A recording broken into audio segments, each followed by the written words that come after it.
Hello tout le monde, on se retrouve aujourd'hui pour la mise en place du dernier set UCS que j'ai monté il y a quelques jours. Vous avez peut-être d'ailleurs déjà vu la vidéo dans laquelle je vous propose ma review de ce set Lego qui est le Venator UCS. Si on fait cette installation ensemble en vidéo aujourd'hui, c'est parce qu'on ne va pas simplement poser le set sur un meuble, parce que compte tenu des dimensions excessives de ce set, il prendrait beaucoup trop de place dans la Lego Room qui est de plus en plus remplie.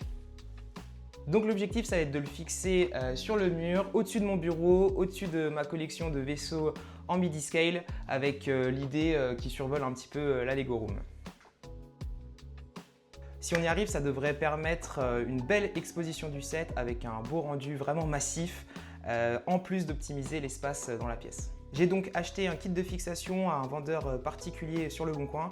Moi, ce que je vous propose, c'est qu'on en reparle un petit peu plus tard pour voir si on n'a pas eu de problème et si je suis satisfait du résultat.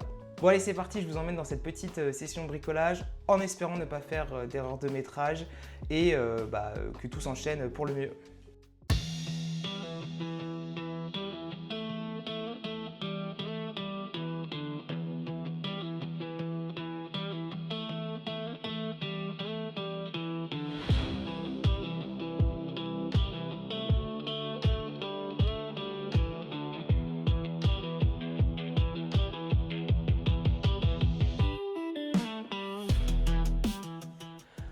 On a bien installé le système de fixation, les panneaux sont bien enlevés, donc maintenant, un moment critique, il va falloir prendre le vaisseau et le mettre bien comme il faut sur les portants. J'espère qu'il ne va pas y avoir de catastrophe.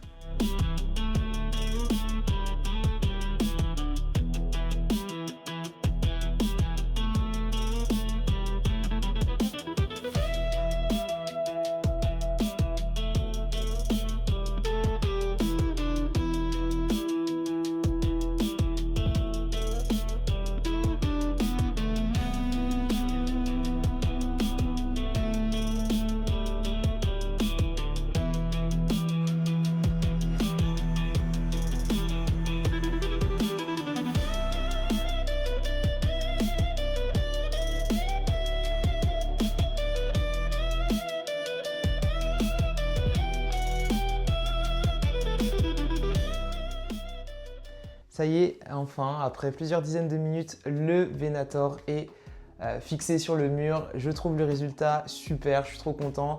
Vraiment, ça me permet d'optimiser à fond la place dans la Lego Room et en plus, il est super bien mis en valeur quand on est assis dans le fauteuil, là qu'on le voit au-dessus des vaisseaux, dans l'environnement Star Wars. Enfin, je suis trop content, ça fonctionne parfaitement. On s'est quand même donné bien du mal pour atteindre ce résultat, hein. C'est vrai que ça n'a pas été simple. Bon, au niveau du système de fixation, c'est vrai que c'est pas très difficile, hein. Il s'agissait simplement de fixer le support sur le mur. Par contre, c'est vrai qu'au niveau de la manipulation du vaisseau, c'était pas facile. Les panneaux sont assez fragiles, le vaisseau est extrêmement lourd. Donc, je suis très content d'avoir eu Little Briqueuse avec moi pour m'aider au niveau des manipulations et pour pouvoir le fixer sans le faire tomber. Je suis très content du système de fixation que j'ai acheté du coup à un vendeur sur Le Bon Coin qui s'appelle Logo XXL, je crois, qui m'a vendu ce support qu'il doit imprimer avec une imprimante 3D, j'imagine.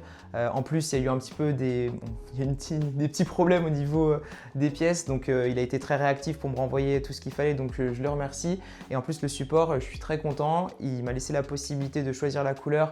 Il est blanc, donc il s'associe parfaitement avec mon mur et il a été très facile d'assemblage. Franchement, bien qu'il soit assez léger, il a l'air quand même assez solide, donc très content de cet achat. Bon voilà, j'espère que cette vidéo un petit peu décalée vous aura plu. J'essaie vraiment de vous partager comment j'expose ma collection de Lego. Cette pièce continue de bien évoluer, donc voilà. Je ne sais pas trop où tout ça va nous mener, mais en tout cas, moi je m'éclate bien dans cette Lego Room. Si le contenu que je propose vous plaît et que vous n'êtes pas abonné, n'hésitez pas. Et sur ce, on se retrouve très bientôt dans une nouvelle vidéo sur YouTube autour de l'univers Lego. Allez, à plus!